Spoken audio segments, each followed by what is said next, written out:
suis Amina Soumbaye, ancienne institutrice, ancienne directrice d'école, ancienne basketteuse, ancienne footballeuse, tout ce que vous voulez quoi. Donc je crois que c'est ça. Maintenant je suis devenue vieille au lit. Je suis quand même Saint-Louisienne. Mon père qui était garde-cercle, brigadier de garde-cercle, a été affecté à Fatick, où j'ai réellement grandi là, à Fatick.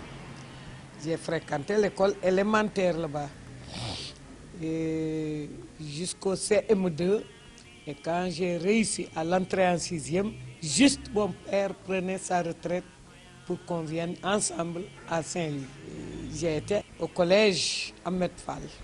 C'était un collège, c'était pas encore un lycée comme aujourd'hui.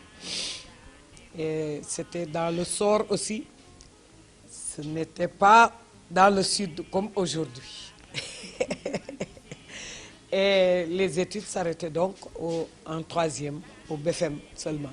J'étais championne aux 400 mètres plat.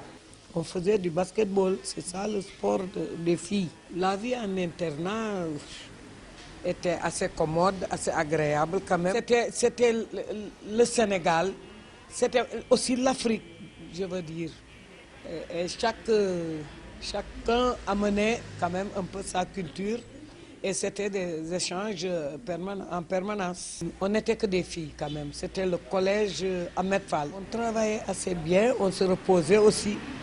Mais les profs aussi étaient assez gentils, assez organisés. On se souvient un peu de quelques-unes d'entre elles.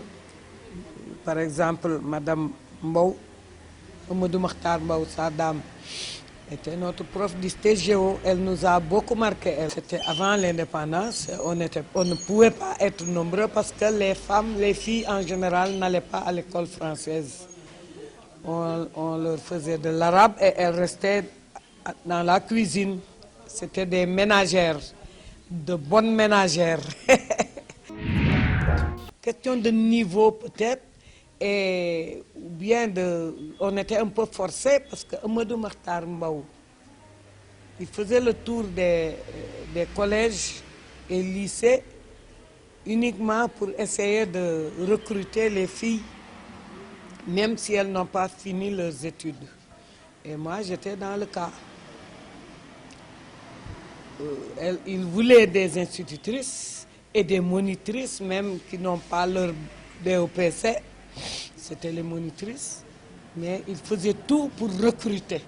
Et comme on n'était pas assez riches, les parents n'étaient pas riches, ils étaient pressés de voir leurs enfants gagner de l'argent. C'est tout. Et les parents n'ont pas dit non. Moi, j'aimais mon métier. J'étais donc très contente, très fière, très active, très entreprenante.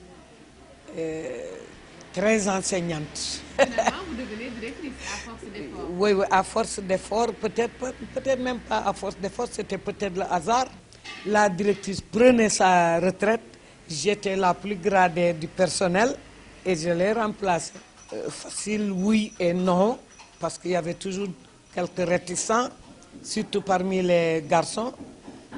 Je me souviens qu'il y en a un qui disait Man jigéen duma yelif, c'est-à-dire une femme ne peut pas être mon chef.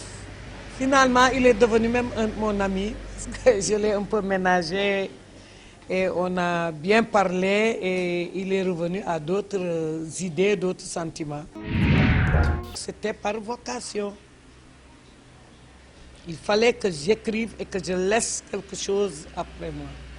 Peut-être c'est par religion aussi, il faut laisser quelque chose. Il faut que chacun s'efforce de laisser quelque chose avant de partir. Soit un enfant, soit un livre.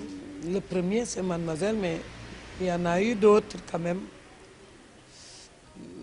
Mademoiselle raconte la vie d'une jeune institutrice affectée à Dagana. D'une jeune institutrice affectée à Dagana. Elle raconte votre vie. Mais elle parle à la troisième personne du singulier.